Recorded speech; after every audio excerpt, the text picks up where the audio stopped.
Well, hello. This is Dr. Melissa Warner. I'm the medical director at Black Bear Lodge.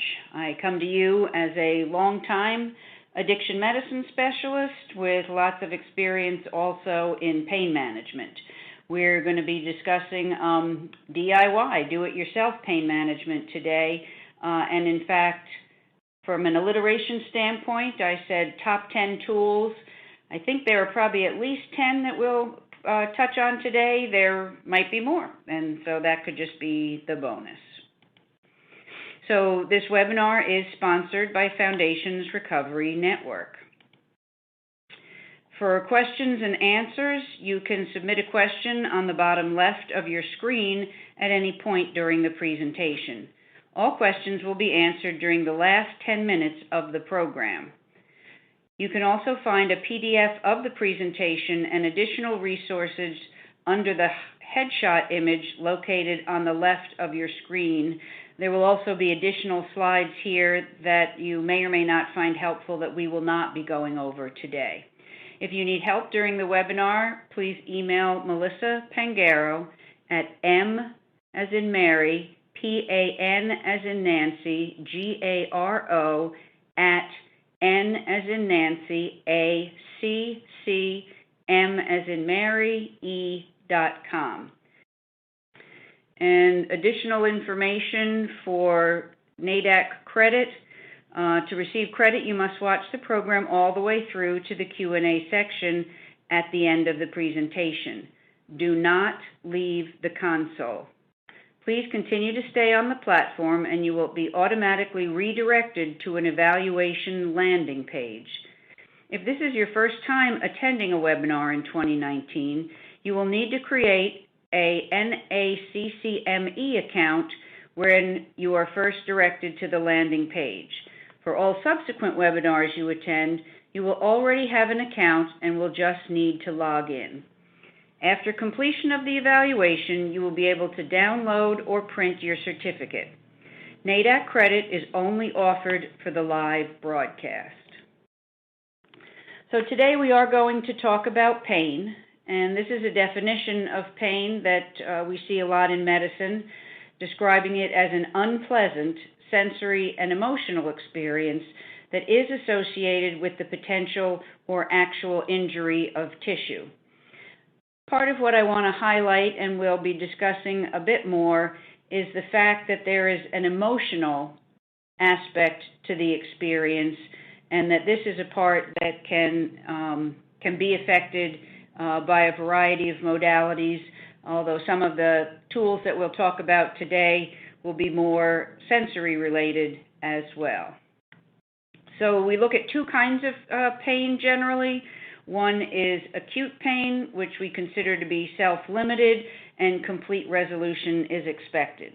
So for instance, you have a surgery to have your appendix removed.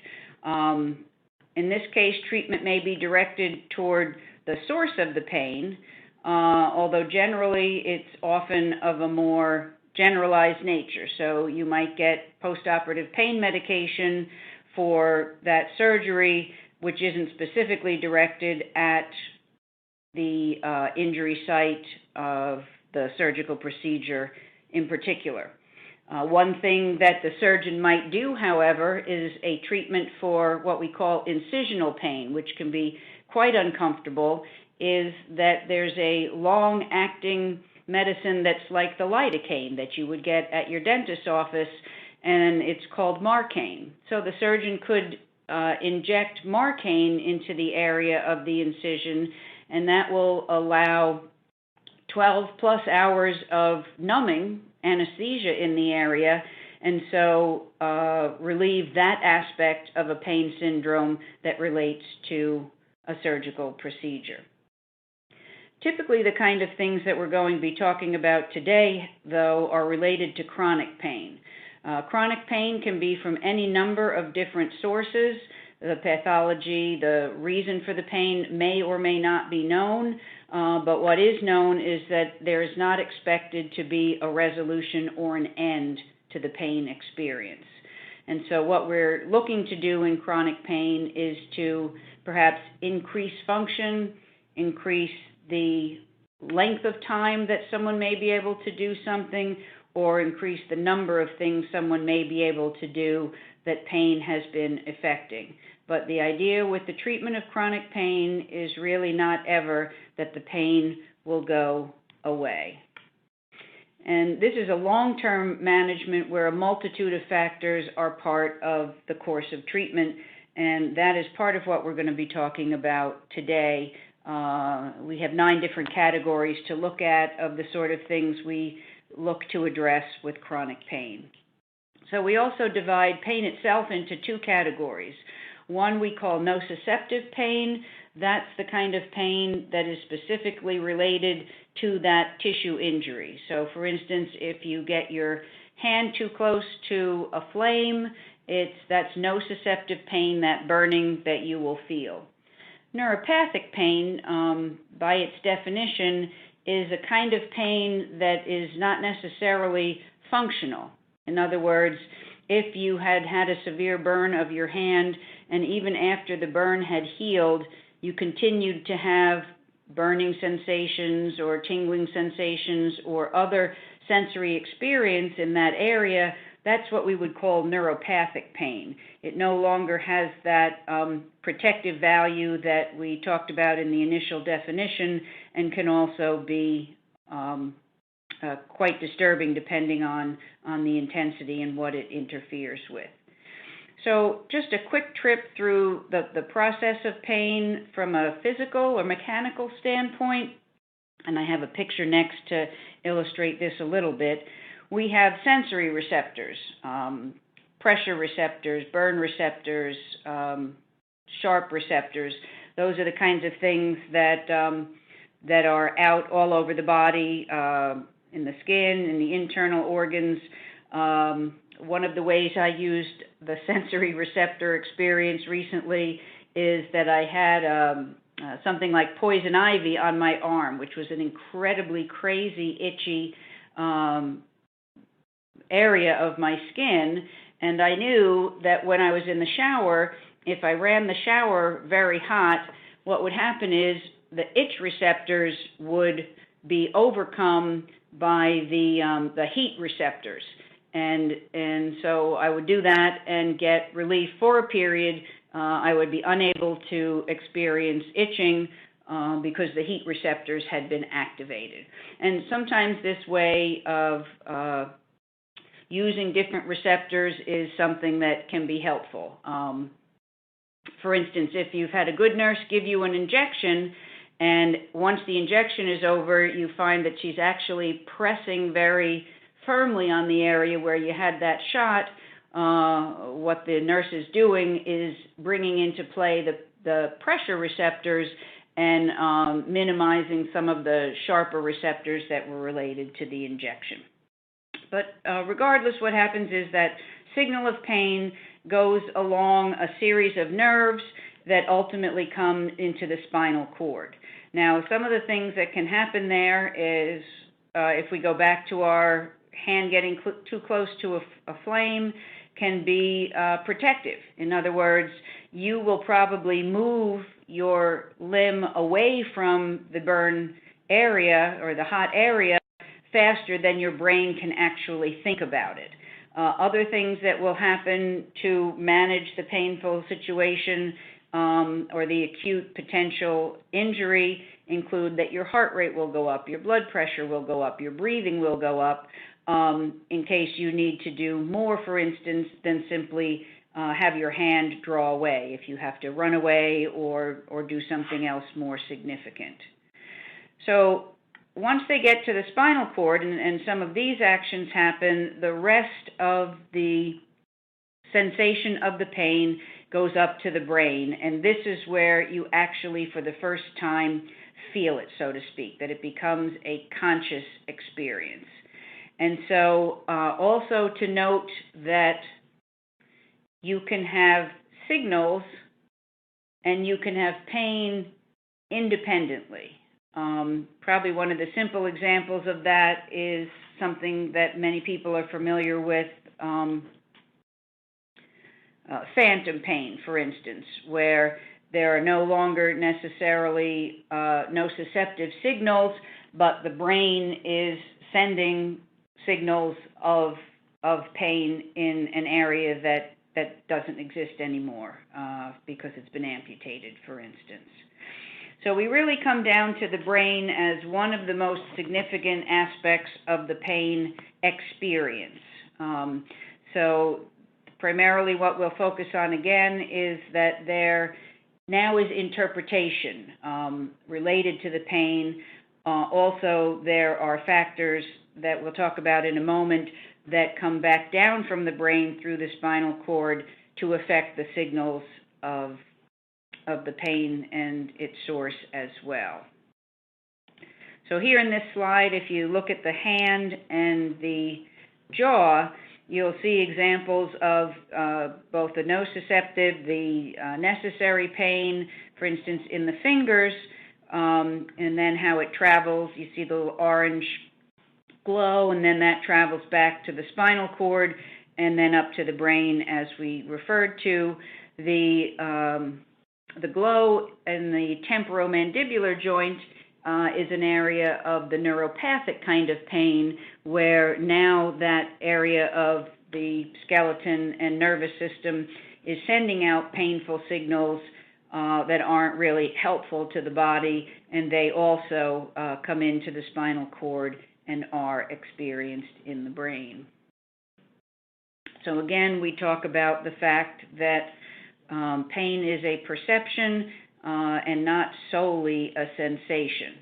And as I mentioned a moment ago, once the signal comes up to the brain, various things can happen, and there can be very powerful modulatory messages that go back down the spinal cord and out to the body that can either reduce the pain experience or actually enhance the pain experience. And so one of the things I like to say is that pain transitions from a sensation to an experience in the brain. And so in reality, all pain is in the brain. So as we've referred to, we do have this sensory component that we've outlined. This is sort of a limited, essentially neutral piece of information that comes up to the brain. And then there's the emotional component, which can have both positive and negative significance and can be really very variable in its influence. So many different things affect pain, and one of them, for instance, is cultural. And you'll see, if you can tell, this picture is of someone walking over hot coals. Now, that is a cultural experience that I don't have a lot of information about, but I know that it is in a spiritual context, and is certainly not something that is part of many of our culture here in our areas. One of the perceptions of pain that our society has, that my husband can tell you, gets me pretty upset when I see it all the time, is that we have a societal perception that childbirth must be excruciatingly painful and involve screaming and crying and potentially even harm to the people nearby the woman delivering. The reason this is irritating to me is that it's not an accurate representation of everybody's experience of birth. I will give you a personal example of the individual's experience and how that can affect a pain perception. You can pretty much do anything you want to me. Cut me, break my bones, that sort of thing, and I have a pretty high tolerance and can ignore an awful lot of it. However, if I have to have a dental procedure of any kind, in fact, right now, just thinking I don't need to have a dental procedure, already my heart rate is going up, my breathing is increased, I'm sweating a little bit because I have an experiential anxiety around dental things. And it's not that I haven't. I've had good and wonderful dental practitioners in my life and do to the current day, but somewhere this is imprinted in me. So you can see, depending on who you are, where you live, what society and culture are around you, what your personal experience, your personal experience of pain, or even when something's happening, what time of the year, the week, the day, can all be different. So several things very obviously are going to increase the perception of pain. I think I just described some combination of fear and anxiety related to the potential for a dental situation. Depression very much magnifies the pain experience. Sleep deprivation is also something that very much magnifies the pain experience. And simply sometimes apprehension about where the pain is coming from or why someone has pain in and of itself has the potential, as do many other things, to magnify or, in the reverse, reduce the perception and experience of pain. So this is just a simple little cartoon showing the interrelationship between, for instance, pain, anxiety, and muscle tension. Pain increases anxiety. Pain increases muscle tension. Increased muscle tension increases pain. Increased muscle tension can increase anxiety. Increased anxiety can influence and increase pain and increase muscle tension. So sort of a simple example of how intertwined a lot of this can be. So as I've sort of referred to a couple of times already, the experience of pain is malleable, that you can change the experience or how it feels to you without changing the stimulus, that which the injury is coming from. So, pain is what you make of it. So one of the examples I like to give sometimes about how the situation of the moment can affect the pain is sleep deprivation and its magnification of the pain experience. So if the reason someone is sleep deprived is because they had a very difficult night with a family member, had to spend time, in the emergency room or at the person's place, and are feeling very badly about the entire situation, if they go into the kitchen and go to get something for breakfast out of the freezer, say a frozen container of juice, and that container falls on their toe, there's, as we talked about earlier, the sort of neutral and certain amount of pain related to that compression injury to the toe. However, they're quite likely to have a large amount of magnification on top of that, due not only to their sleep deprivation, but also to the fact that their sleep deprivation was due to a difficult personal and family situation. If, on the other hand, the reason for their sleep deprivation had been that they didn't get their normal amount of sleep because they were up late in the evening with their most beloved family member and having a wonderful time, and there just wasn't enough time to get a full night's sleep, the experience of the pain when the can falls out of the freezer onto the toe is likely to be quite reduced, even though there is the same amount of sleep deprivation. The circumstances and the overall feeling of well-being of the individual will temper that significantly. So, asking the question, what is in a name when it comes to pain, I actually don't like to use the P word. I believe that to say pain and to use the term pain is painful in and of itself. I think there's a lot of other meanings and feelings associated with that, and so I, in working with others, generally don't use the word pain unless I have a really specific reason for that, and reach for other terms to certainly acknowledge and validate the discomfort someone may be having. So words, for instance, like distress, discomfort, unpleasant feelings. In addiction medicine, a lot of people's distress is related to unpleasant feelings and an inadequate set of resources to manage them. Sometimes it can be particularly helpful to name the pain in terms of its nature.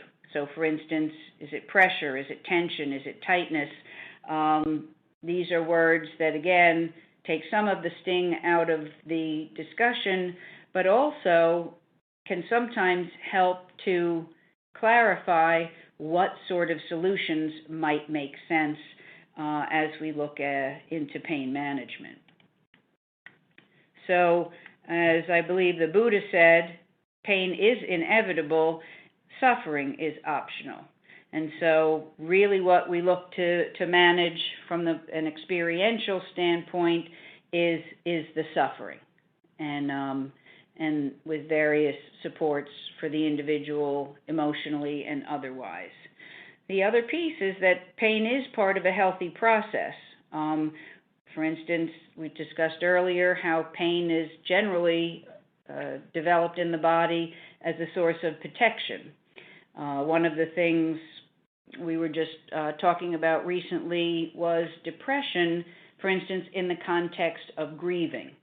Grieving is a process in and of itself that, as someone moves through it, has benefit, and it's an important progress. And that is a painful process, but it is also a normal process and a process for which there is often lots of support. And so simply normalizing the nature of pain can help bring down some of the distress or suffering around that. So we have 9 areas of focus for treatment of pain, and I'm going to, as I go through this, what I'm actually going to do is share with you some of those specific tools that over the years and to the present day I find most helpful in my practice of pain management. And this is some of the potential do-it-yourself aspect of this. So the 2 things that you see at the top of the list, sleep and mood, are both there for a reason. I think that it's incredibly important to aim the focus towards these, as they play a very significant role in mediating pain. So many of you may already be familiar with sleep hygiene. It is best, and you will get the best quality sleep if you can sleep in a cool, dark, quiet room. Dark is particularly important. It turns out that even the little glowing red or blue light on a piece of electronic equipment or the display from a clock will, particularly earlier in the morning, can affect the brain and will begin to interfere and move someone towards awakening. A quiet room is also important, and we're going to look at one of my favorite tools towards that, but this even includes pets. If you have pets in the room and they are waking you up through their movements or through their noises, if you're having trouble sleeping, sometimes as difficult as it might be, there can be a need to make adjustments like that. We recommend, again, for someone who's struggling with sleep, no activation in the evening. So that's everything from not drinking caffeinated beverages within 8 hours of your sleep time, because even when the feeling of activation or pick you up that you get with a cup of coffee or a caffeinated beverage has worn off, the part of the caffeine that interferes with sleep is still continuing to be a factor 8 hours after you have consumed the beverage. If someone's having difficulty with sleep, exercising in the evening can also be a problem. If you're not, it's fine, but as healthy and as helpful as exercise can be for sleep, if you're struggling with your nighttime sleep, you want to be sure that you're really not exercising significantly after dinner time. Other types of activation that come into play that we see in particular with patients in early recovery and here in treatment at Black Bear include difficult conversations. The day is busy and it comes to the end of the day, and that's when you may be getting on the phone with someone, or someone may be calling in, or you're sharing text messages or reading email. A conflicted relationship or difficult news or aspects of a stressful situation, if interacted with in the evening time, can very much also interfere with sleep. It turns out that it is far more important to have a consistent awakening time than necessarily a consistent going to sleep time. Now again, this is only if you're struggling with sleep. If you're not struggling with sleep, you can, vary your awakening time.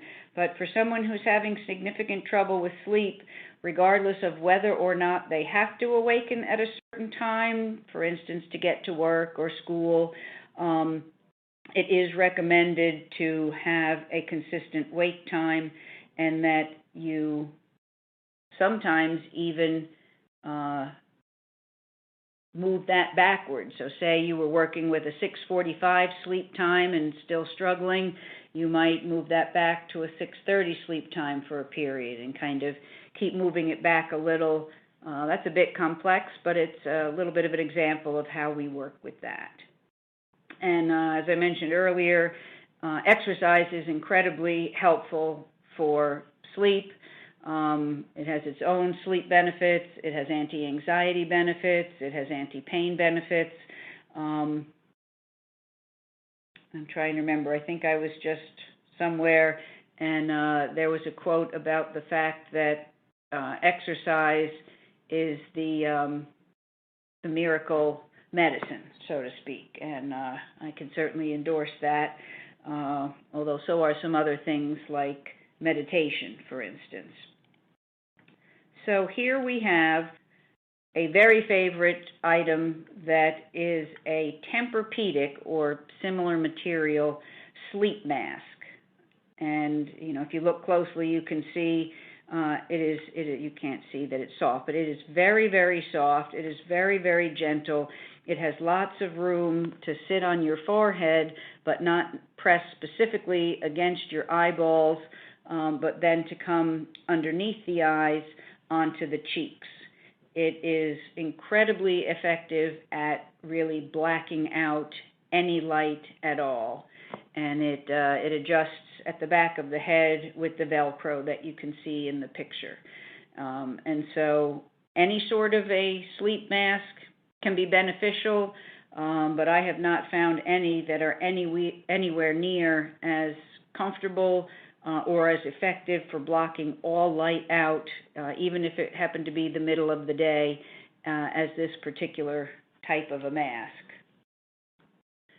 You can also get masks quite similar to this that have headphones in them. One of the things we're going to talk about later is a specific type of guided meditation called Brain Sync, which does require for its full efficacy that there be headphones or earbuds.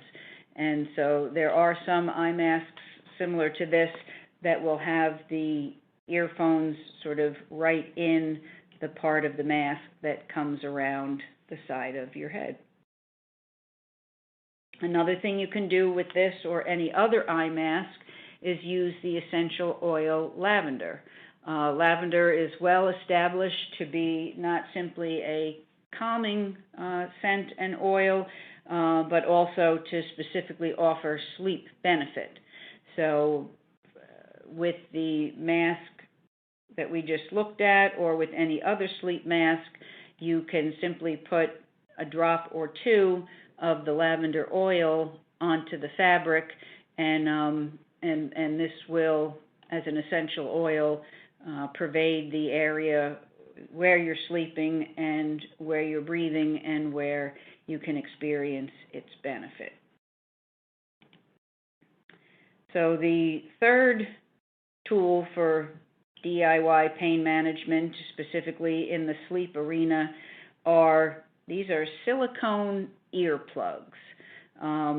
And so what that means is that unlike the other kind of earplugs, which are perfectly fine, particularly if someone has concern, maybe a history of PTSD or trauma, and wants to be sure that they will not miss the sound, for instance, of a door opening or someone in the room or simply, that sort of thing. The other type of earplugs that you may be familiar with can be particularly helpful for someone like that and are widely available. These silicone earplugs are quite amazing in terms of the amount of noise that they block out. You take one out of this little pack here, you roll it around in your hand to kind of warm it up. It's almost like wax in a way, but more like silicone. And then you sort of form it so it has a little bit of a tapered end. You lift your ear from the top, which is how you would use any earplug. You slide it in, let the ear go, and then you sort of press the waxy silicone just into your ear canal. They're very comfortable. You really don't notice that you're wearing them, and they will block out quite a bit more noise, perhaps the noise of pets rustling around, depending on where you are in your sleep cycle. I think that that when I wear them, they even block out some of the woofing that our dogs do in the middle of the night. So this is obviously a brand, but if you just look up silicone earplugs, you will be able to find this sort of a tool. So kind of covered to some extent, although one thing we will not necessarily really be covering is medications, although I am about to mention a couple, but there are also a multitude of medications that could be helpful to support sleep. And I generally like to choose a medication that will not only be helpful to support sleep, but will also offer, for instance, pain management benefit. And so that is certainly something we are glad to consult with anybody's provider around. So if we're doing reasonably well with sleep, the next thing we absolutely want to look at is where someone is from a mood standpoint. How much depression is there? How much anxiety is there? How much irritability is there? And so I've mentioned here or documented here 2 types of medication that are specifically utilized for pain management. The first one I'm guessing you have seen on television because it was widely marketed for its pain indication by the company that makes Cymbalta. And part of what's significant about Cymbalta is that it is an SNRI type of medication. That means it works with both serotonin and norepinephrine, as opposed to many other medications that are often used to treat depression and anxiety, which are SSRIs working only with serotonin. Those would be medicines like Lexapro, Paxil, Celexa, Zoloft, Prozac, and others. It turns out that a purely serotonergic mood medication is not as desirable for pain management as one that includes both serotonin and norepinephrine in the neurotransmitters that it's affecting. And so even for someone who does not have any apparent struggle with depression or anxiety, Cymbalta can offer purely pain relief as a benefit. Fortunately, it's a medication that tends to have a very low side effect profile. It does take a little bit of time to become effective, but seems to become effective a little bit faster than some of the SSRI medications do. The other medication mentioned here is Wellbutrin. Wellbutrin is a medication that works essentially with dopamine, which is that motivation, attention, focus, feel-good neurotransmitter. and in recent periods it has been getting used more also as a tool for pain management. Pain can be very fatiguing, and as I mentioned earlier, it is one of our goals with pain management is to help folks be able to do more of the things they want to do or potentially do them for longer. And both the Cymbalta and the Wellbutrin are medications that can offer additional sort of energy and motivation towards those sort of things. Okay, our next section is the physical area of focus.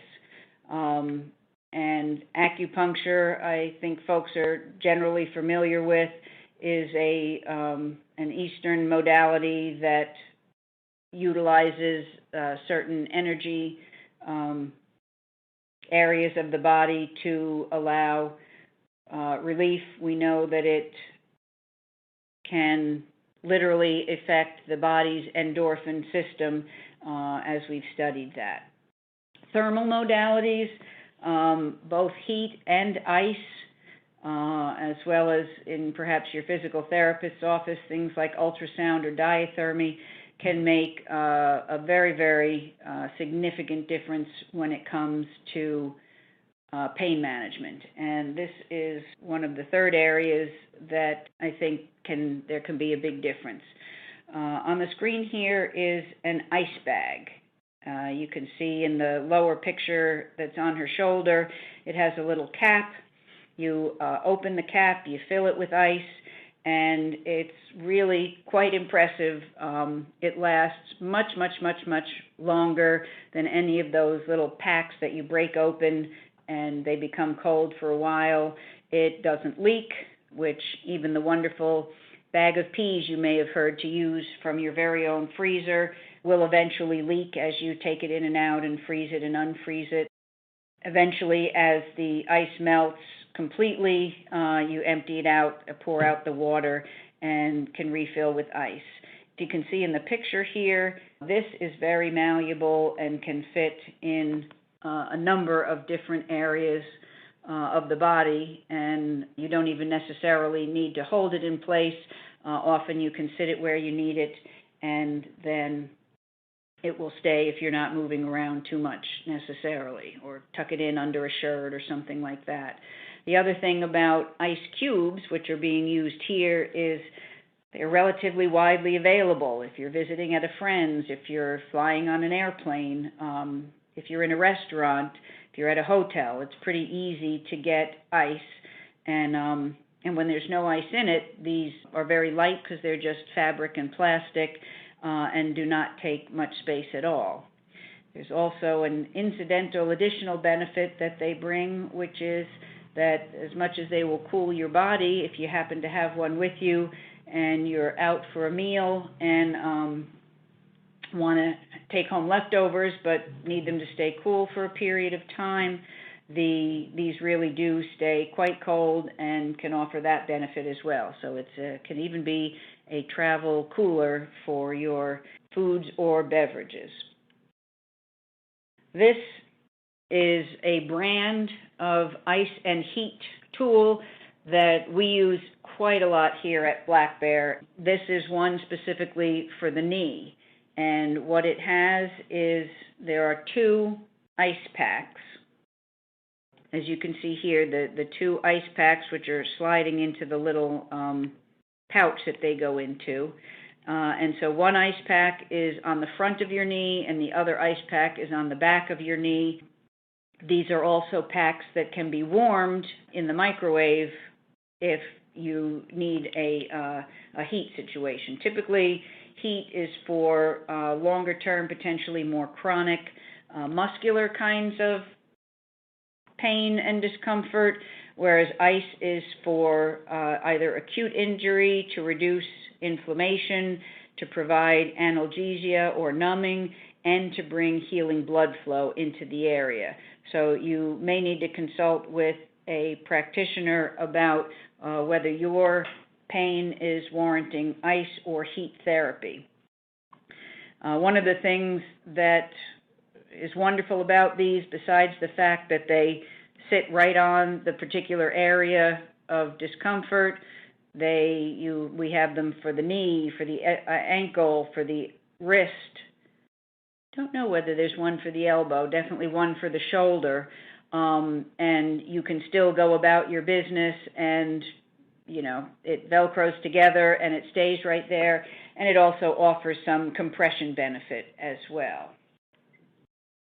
So Active Wrap is the brand, but it can be obtained in any number of places, including Amazon, for instance. So again, this is showing you the gel packs and the pouch that they go into.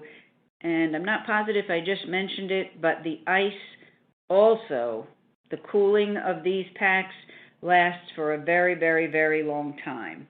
One of the things that is important to know when you're using ice therapy is that you generally do not want to leave the ice on for longer than 15 or 20 minutes. So you either need to rotate it off or rotate it to another area at that point so as to not cause any sort of tissue damage. So there's something called stimulation analgesia, and again, analgesia is pain relief.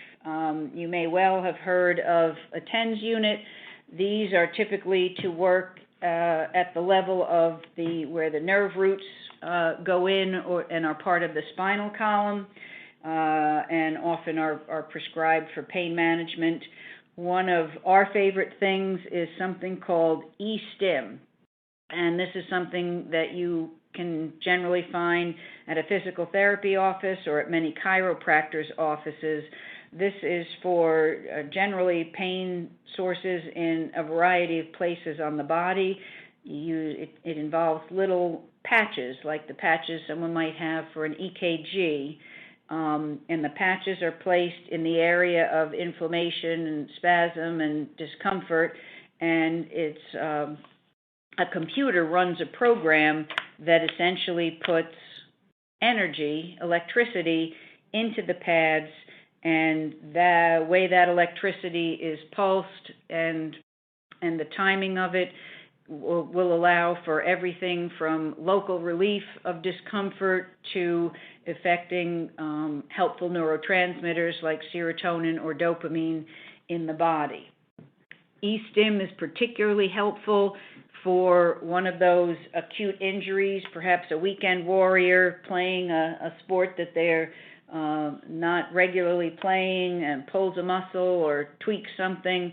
If you can get in and get some e-stim, it will really likely quiet that injury down quickly, and certainly can be followed with, for instance, ice therapy or other modalities, as opposed to the weeks that it is potentially liable to take for a musculoskeletal injury to settle down. The e-stim is also completely helpful and beneficial towards chronic pain, which I believe is part of why it's often found in a good chiropractor's office. I am going to recommend a new favorite tool that is available over the counter and also something you may have seen on television. In the center of the screen, you'll see a little silvery gray box. This is the energy unit. It has a little, like a watch-type battery inside of it. The smaller button is the power button. That's the way you turn it on. And the two bigger buttons are to increase or decrease the electric signals. This is sort of like an over-the-counter e-stim that you can put just about anywhere. If you look over to the left, you'll see the shoulder and waist hip of somebody. And the pad that you see there is what this little energy box snaps onto and provides the electrical stimulus. And so you kind of press the plus button until it's kind of very intense and you don't want to go any higher. And this will run for, I think, 10 or 20 minutes, and then it stops on its own. Just like with e-stim, as the pulses continue over time, the body adjusts to that, and so often you can increase it even further.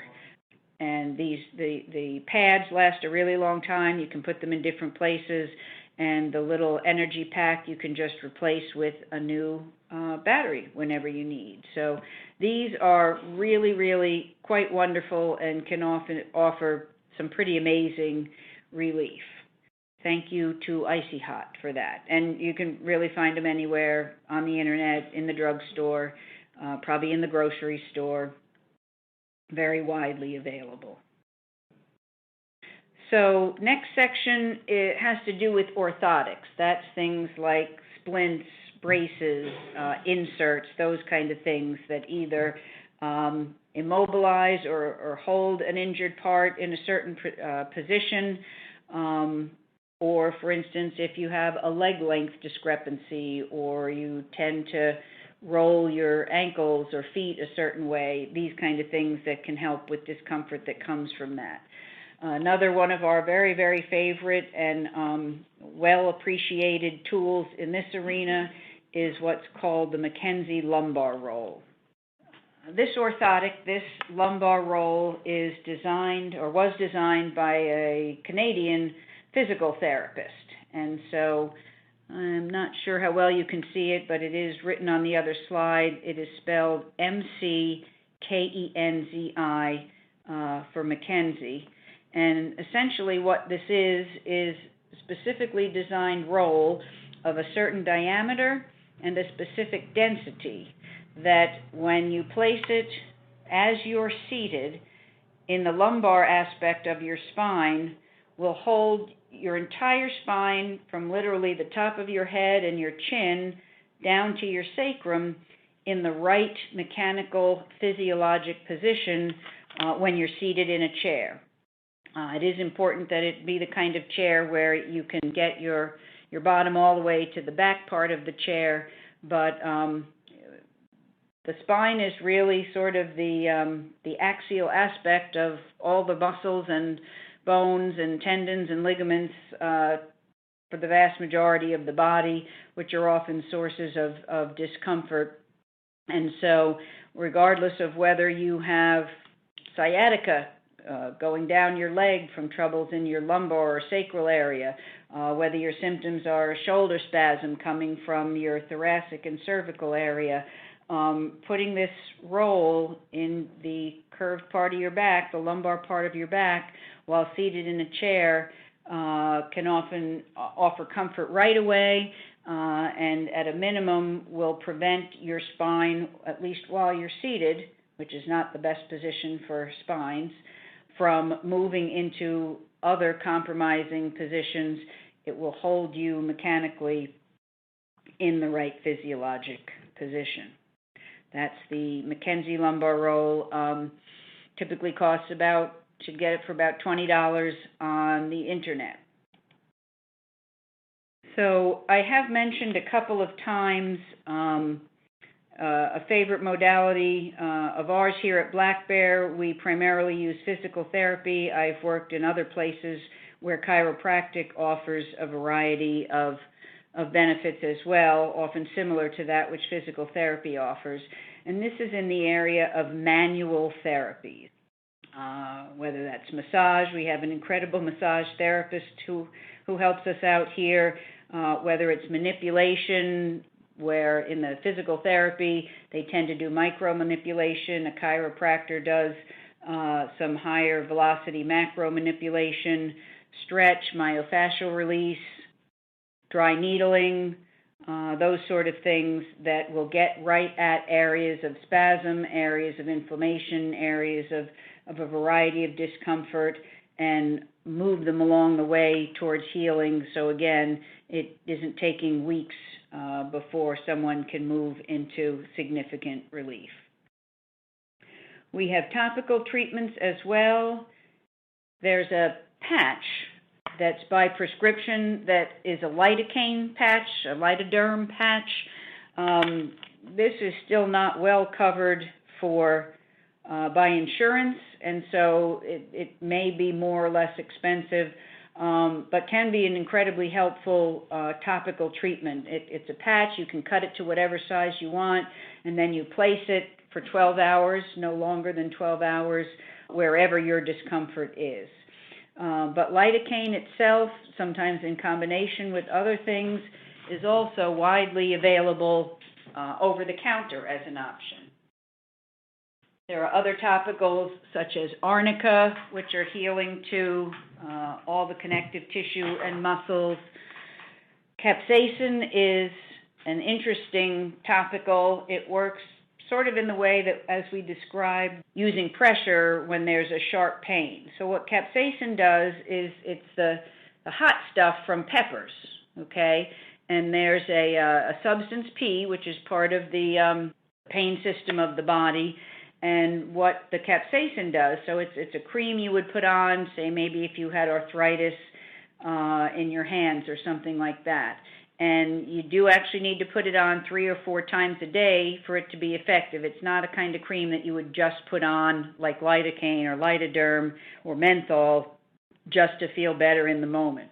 But by using it over time, it depletes the substance P so that then you're not having as significant of a pain signal. This is a topical you need to be very, very cautious with because it is like the pepper from peppers, and so if it got near the eyes or the nose or the mouth or any of those other southern tender areas, you can really experience some impressive capsaicin pepper reaction, which is not a desirable thing. Peppermint oil works in a variety of ways. The essential oil, somewhat like menthol, it can be put on muscles. It's also an effective tool. We use it here with some regularity for headaches. So you would need to look up how to use it for headache. You put it on right next to your ear and go clockwise and counterclockwise, and then you put another drop and do the same thing in the area where the headache is. But it's a great tool. Sometimes I feel like a magician when I've got folks sitting in the chair and I have them do that, and literally within 3 minutes their headache is relieved and sometimes even is gone. And BioFreeze. This is also available over the counter. It is something for musculoskeletal pain that is used by the physical therapists and chiropractors, and may be something that can be particularly helpful depending on someone's discomfort. So if you don't know BioFreeze, that is worth taking a look at. Here is something that literally I have had patients. Black bear is on a mountain, literally hanging off the side of a mountain. And I have had patients with such bad knee pathology that they really barely could walk around and needed help to get about the facility. And this is a prescription medication, but it's a topical. So Diclofenac or Voltaren is an oral non-steroidal anti-inflammatory medication in the same group as, for instance, ibuprofen or Aleve, Anaprox, Naproxen, that sort of thing. However, when used topically on certain areas, this is incredibly helpful. It is a medication, it is by prescription, and so you would need to have your provider write for that for you. But it has to be used 4 times a day. It's really not going to be effective. Again, it's not the kind of thing that you just put it on if you want some relief at the time. But with regular application, particularly good, as I mentioned, for knees, for elbows, for wrists, for ankles, not always necessarily as helpful for shoulders. I think that may be a penetration issue. But so this is not only effective, it often seems more effective to me than taking an oral nonsteroidal anti-inflammatory drug. And more importantly, by using it topically, you don't get anywhere near the kind of potential gastrointestinal or cardiac or renal problems that could come from daily long-term use of a nonsteroidal anti-inflammatory medication. So that is Voltaren. Got to use it 4 times a day, though. So one of the other areas that's obviously quite important is psychotherapy, which mostly we're not going to spend time discussing today, But from a tool standpoint, gratitude list is a very, very powerful tool that I recommend, and it's as simple as, this is helpful for depression, it's helpful for recovery, it's helpful for pain, is literally with a writing implement and a place to write, so not on your computer, not on your phone. Each day, perhaps in the morning, sitting down and writing anything that you're grateful for. And sometimes that's a difficult thing to do, but you might start with, I have 10 fingers and toes. This is a very potent tool to use. We have a variety of psychophysiologic tools as well, biofeedback, hypnosis, neurofeedback, acoustic or music therapy, meditation, incredibly powerful, deep relaxation. There is a tool that I would like to recommend here that it comes under the name BrainSync. This is the website that you would look for, and BrainSync uses not just guided imagery and subliminal messaging, but also what are called binaural beats. And this is, so you do need to wear earbuds or headphones of sometimes for maximum benefit. But this works with 4 different potential brain waves to offer different benefits depending, for instance, delta waves for healing or for sleep. Many choices if you go to the website and tell you the different types of benefit you could experience. One of the ones I like very much is called the Universal Mind Meditation Roman numeral 2. The Universal Mind Meditation Roman numeral 2 is one that I often recommend to folks, and you can take that under advisement. We've talked already about exercise and the benefits it has to offer. We now understand that cardio, or what we used to call aerobic, has a variety of benefits for the endorphin system and other neurotransmitters, but even weightlifting has its own benefit towards neurotransmitters. Yoga is a well-known, terribly beneficial form of movement and exercise and stretching and meditation. It really can't go wrong with yoga. Obviously, not just from a recovery standpoint, but group support, working with others, being helped by others, sharing with others. These all offer help for the experience of pain. Pleasure promotion is one you may not have thought about. Sometimes literally that means going to a movie or a comedian or something like that you know might actually make you laugh. Something that we are not good at as Americans is taking time to turn it off, slow it down, to rest. And for pain management, a 10-minute breakaway where you put yourself into a position, perhaps with pillows, that is the most comfortable position, and allow yourself those few minutes of rest. You need to schedule that into the day. Can mean instead of ending a day fully depleted and terribly uncomfortable, that you can do more, and you can do more for longer. But just like everything else, exercise and other things for well-being, if you don't schedule it into your day, it's probably not going to happen in your day. I would like to offer you one more tool here that is a new favorite of mine and the patients here. It's called Yoga Nidra. This is not yoga. This does not involve having to move or do anything at all. You essentially can lie on a yoga mat or something comfortable in the Savasana position where you tuck something under your knees. Your hands are just laying on the ground with the palms up, and you listen to this very special guided meditation. And it is restorative. It can be equivalent to getting more than an hour of restorative sleep. This is a free resource, the Yoga Nidra Network. There are many downloadable at no cost audios there that you are welcome to help yourself to. So now we are in the question and answer phase. First question here is that many patients think opiates are the only way to treat pain and are resistant to other methods. What has your experience been with this population? Our experience has been probably easier than for some providers who are not working with people who have addiction, because addiction aggravates pain management and often essentially makes it ineffective. And so we are able to use these various modalities combined with the recovery program to offer incredibly beneficial relief of pain. And really the science on opiates is not that it's in any way a top choice, certainly not for long-term pain management.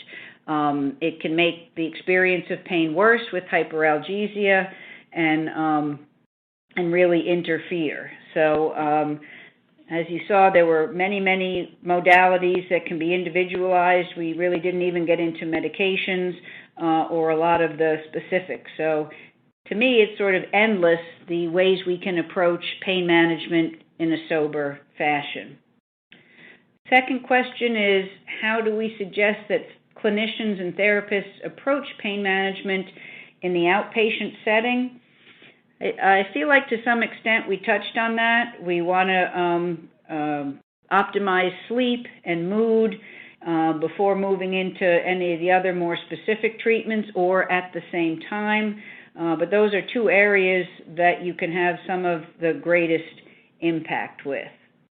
And then again, the variety of tools recommended offer quite a lot of benefit.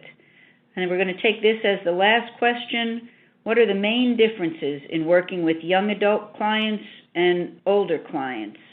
Do you find success more in one age group?